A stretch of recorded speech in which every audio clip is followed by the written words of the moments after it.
stink of the collected riven. How I despise them all. Хорошим примером того, что происходит с теми, кто приумножает свою власть сверх всякой меры, является Темный Триумвират.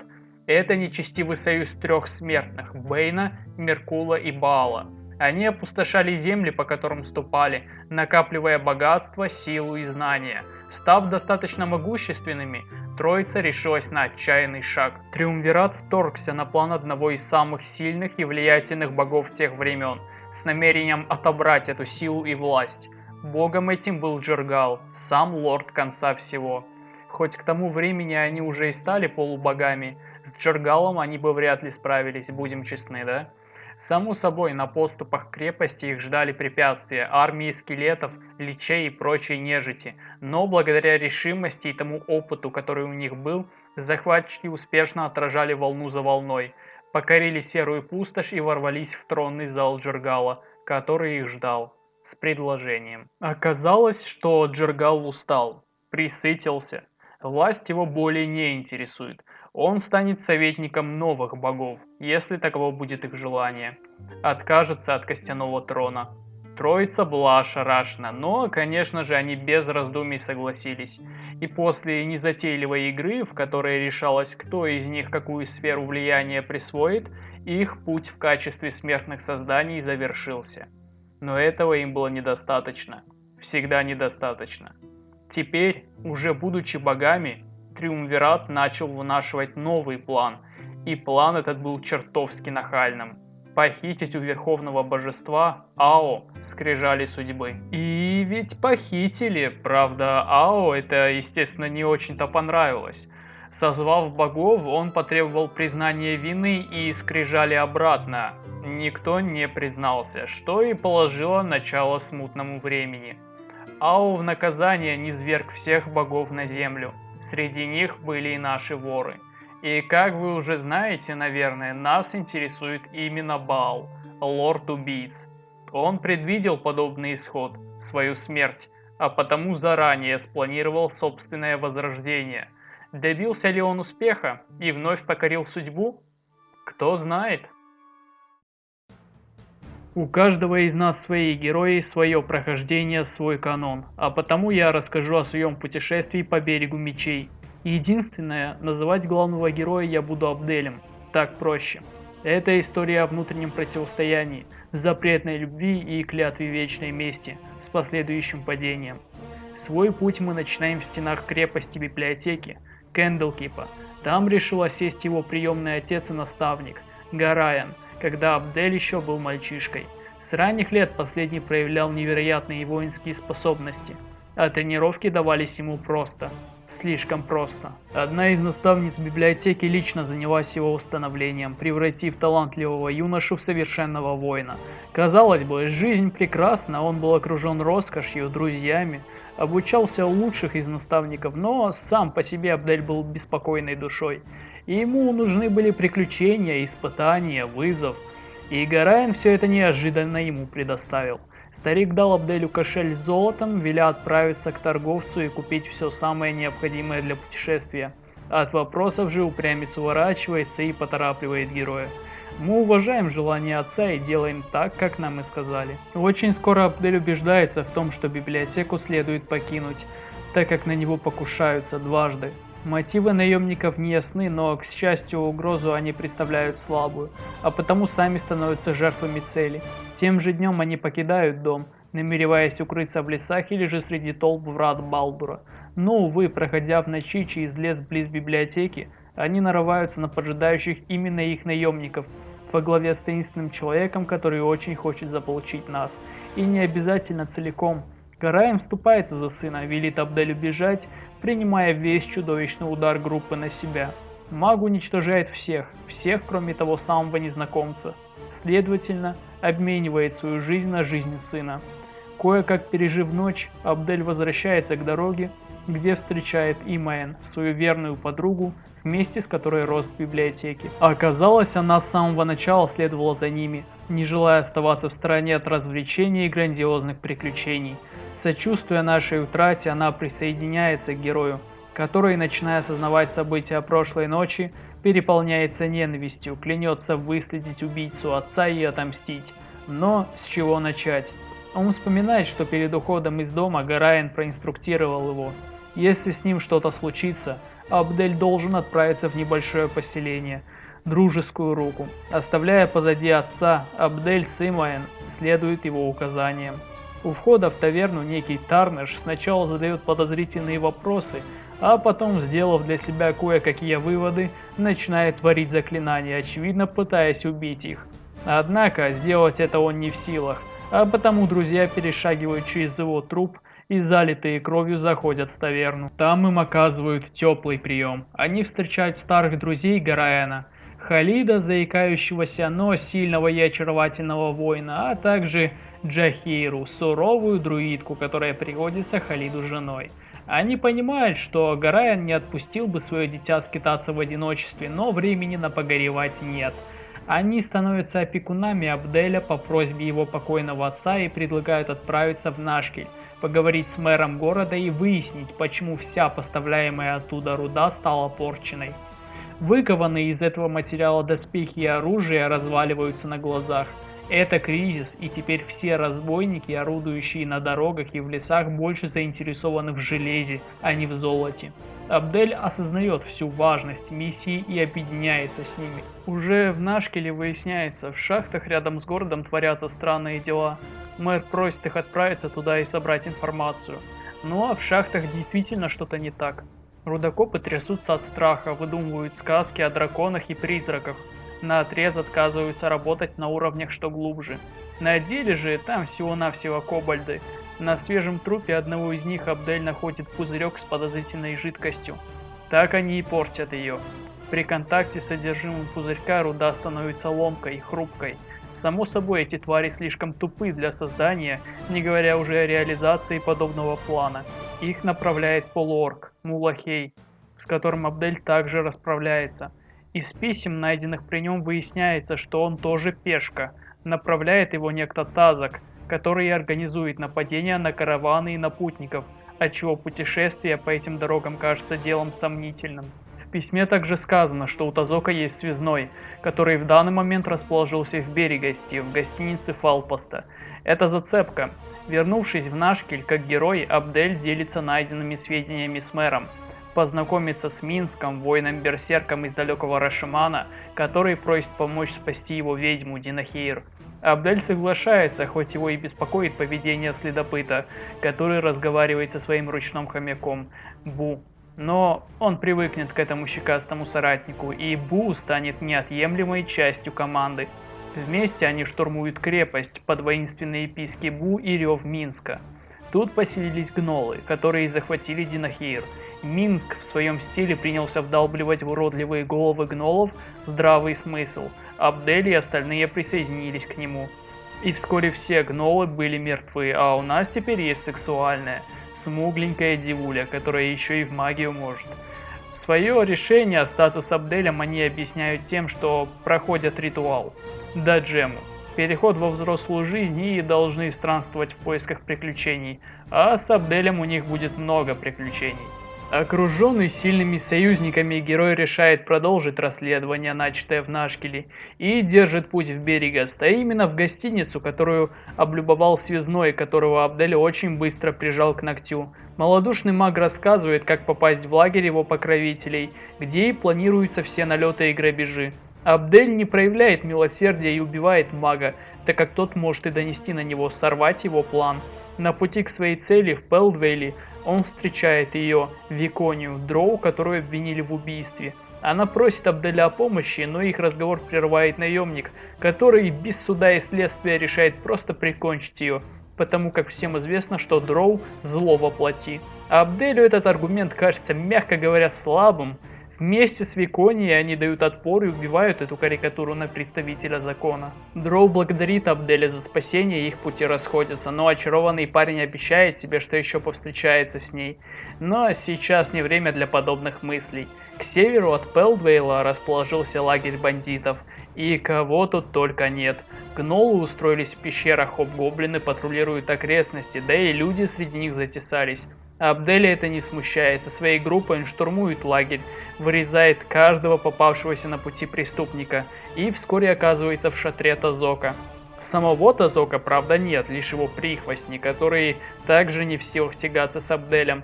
Там же они находят письма и пленника, за счет которых их враг принимает более ясные очертания. Железный трон, торговая организация, которая имеет свой штаб во вратах, очевидно замешана в этом грязном деле. Всплывают новые имена заговорщиков – Давайорн и Саривак. Радует то, что они начинают воспринимать группу Абделя как угрозу, и их страх может сослужить Абделю хорошую службу. У них также есть шахта по добыче руды, но находится она в глуби опасных лесов Клоаквуда. Перед таким путешествием следует отдохнуть в дружеской руке, но для Абделя сон оборачивается кошмаром. Его и до этого мучили кошмары, но он отмахивался от них, сваливая все на игру своего разбитого после смерти отца разума. Во сне он видит копию себя, изваяние из камня, а тишину нарушает знакомый голос, осуждающий голос, который доносится из окружающей его тьмы. Это незаслуженная гордость, великий хищник, ведь вся твоя жизнь дана тебе взаймы, когда в том была необходимость, и будет отобрана, когда придет время платить долг. Костяной кинжал вылетает из тьмы и вонзается в статую Абделя, в ее сердце. На ней возникает небольшая трещина, а сам Абдель испытывает агонию, словно его разрывают на части. Тебя создали, как было нужно. Если понадобится, тебя можно сломать. Абдель просыпается и, казалось бы, должен ощутить облегчение, однако он понимал, что это не просто сон. Что-то не так. С ним что-то не так. От этих тревожных мыслей его избавили испытания Клоаквуда, которые, в отличие от снов, могли пустить ему кровь. Путешествие по этим лесам заняло много времени, и все это время на них нападали обитатели этих лесов. В итоге, добравшись до шахт, группа столкнулась с настоящей крепостью, которая охраняется элитными, хорошо вооруженными стражами. Они встречают Абделя, блистая самоуверенностью, но герой быстро стирает эту самодовольную ухмылку лезвием своего клинка. Отряд начинает зачищать от стражей комнату за комнатой, уровень за уровнем. Некоторые умоляют его сохранить им жизнь, но, насмотревшись на рабов, которых заставляют ковырять руду в ужасных условиях, Абдель убивает каждого из них. К тому же оставлять в живых свидетелей и доносчиков – непозволительная ошибка. Один из рабов просит отобрать ключ от массивной двери у того самого Давайорна, который управляет шахтами. С помощью этого ключа, открыв дверь, которая сдерживает напор воды, можно затопить все уровни этого богомерзкого места. Абдель колеблется, ведь шахты эти могут стать хорошим подспорьем во времена кризиса. Но видя блеск в глазах раба, это желание отомстить за все учиненные Давайорном страдания, мы даем слово, что поможем им. Так они и поступают. Сразившись со злобным магом и одержав блестящую победу, группа возвращается к рабам, отдает ключ, а затем все бегут к выходу, не желая становиться жертвами ими же устроенного потопа. Уже на поверхности рабы благодарят их, а Абдель принимается к изучению документов, найденных при маге. Новое имя – Риэлтор, глава Железного Трона, который контролировал всех этих марионеток. Но Абдель нанес его планам ощутимый урон и останавливаться не намерен, а потому приключенцы теперь шагают по дороге, ведущей к вратам Балдура, и горе всем тем, кто служит Железному Трону. Сотрудничая со Стражей Врат, Абдель получает задание проникнуть в штаб Железного Трона и найти улики, свидетельствующие о их преступлениях. Абдель парень не глупый, а потому не желает штурмовать их через парадный вход.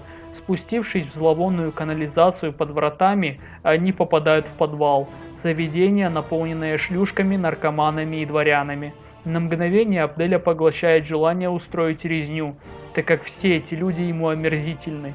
Однако сдерживает себя и с облегчением покидает подвал через противоположный туннель. Найдя черный вход в башню, отряд поднимается. Сопротивление слабое, опустошая этажи здания, они натыкаются на сильный отряд во главе с Залимаром. Как потом выяснится из очередного письма, это приближенные Саривака, приемного сына Риэлтора. Саривак, судя по всему, сплел интригу. В уличающих Железный Трон письмах он докладывает своему отцу о нашей смерти, хотя мы живее всех живых. Плюс ко всему, верхушка трона отправляется в Кэндлкип на деловую встречу, однако у Саривака якобы возникают неотложные дела, и он не может сопровождать отца, хотя так хотелось, а? Разбираться в мотивах не время. Герои в сопровождении с капитаном Скаром возвращаются к герцогу Эльтану, достойному человеку, который так же, как и Абдель, хочет докопаться до истины. Эльтан, удовлетворен найденными бумагами, не теряя времени, отправляет приключенцев в Кэндлкип, дабы сорвать встречу Железного Трона и задержать его верхушку. Абдель часто думал о доме, но никогда еще он не представлял свое возвращение при таких обстоятельствах. Он изменился, и Кэндлкип вместе с ним. Жрецы крепости странно себя ведут, и эти странности начались после прихода трона. Разговаривая с одним из наставников, Абдель удивился тому, что тот не узнал его, и, заподозрив неладное, начал задавать наводящие вопросы. Лже-наставник, шипя и ругаясь, набрасывается на группу, приняв свой истинный облик – доппельгангеры. Абдель убивает тварь, но совершенно ясно, что он тут не один. Одним богам известно, скольких жрецов заменили. Придется быть крайне осторожным. До Абделя доходит слух, что в крепость также прибыл Коварас, который очень заинтересован в пророчествах Алаунда. Этот парень встречает нас на одном из этажей библиотеки, рассказывает о своей дружбе с нашим отцом и что был там в момент его смерти. Коварас пытается вручить ему кольцо, однако Абдель отказывается. В истории доброжелателя есть дыры, а Коварас, наоборот, саревок. Добравшись до жилых помещений, Абдель заходит в комнату отца, а в его сундуке находит письмо, адресованное ему.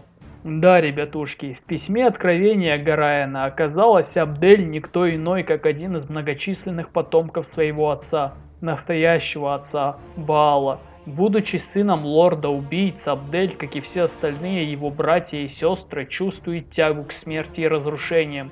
Клеймо на их душах без устали пытается их развратить. Это предсказал Лаунда Мудрый. Дети Баала будут сеять хаос и смерть повсюду, оставляя у себя за спинами реки крови, горы трупов и в конце концов развяжут между собой кровавую войну в надежде присвоить наследие своего отца. Абдель шокирован, хоть и подозревал, что с ним что-то не так. Отбросив чувства, Абдель берет себя в руки и собирается на встречу со смотрителем крепости, дабы заручиться его поддержкой и призвать глав Железного Трона к ответу. Однако не успел он вступить на последний этаж, как его останавливает стражник и заявляет, что он и его группа обвиняются в убийстве риэлтора, его сопровождающих и тех, с кем он должен был заключить сделку. Отряд кладет оружие на землю, а Абдель заявляет, что любой справедливый суд объявит их невиновными. Пленников ведут в казармы, где они ожидают перевозку во врата Балдура. Там их и должны казнить. Давний наставник Абделя, который вложил в юношу немало сил, проникает в казармы и заявляет, что не верит этим лживым обвинениям. Творит заклинание и забрасывает нас в катакомбы под библиотекой, откуда мы и должны будем прогрызть себе путь на волю, а затем и к вратам Балдура, к Саревоку, который убил своего отца, захватив всю власть в организации. Первым делом Абдель снова вламывается в штаб трона, однако его члены выказывают равнодушие и сообщают, что Саревок спятил, растрачивает ресурсы организации как свои собственные и планирует стать одним из герцога врат. Они также встречают Алину, которая представляется дамой Саревока. Абдель втаптывает ее нахальное личико в грязь и вырывает из мертвых рук женщины дневник Саревока. Путь ясен. Саревок наш брат, который хочет использовать кризис и развязать войну между двумя нервными соседями, вратами Балдура и Амном. Он полагает, что организовав ужасающую бойню, в которой погибнут десятки тысяч, он, Саревок, будучи в эпицентре устроенной им резни, возвысится как новый лорд-убийц и займет трон своего отца. Это он убил отца Абделя в том лесу. Брат он ему или нет, он сдохнет. Но решимость Абделя в том, чтобы насадить голову Саревока на пику, подверглась удару, когда он встретил Тамоко. Она рассказывает, что в глубине души, несмотря на все злодеяния, Саревок хороший человек, что она сможет держать его на привязи, прожить спокойную жизнь без крови и мечты о статусе бога. Говорит, что Абделю просто повезло, что у него был Гараэн, достойный человек, который направлял его. Саревок был лишен подобной роскоши.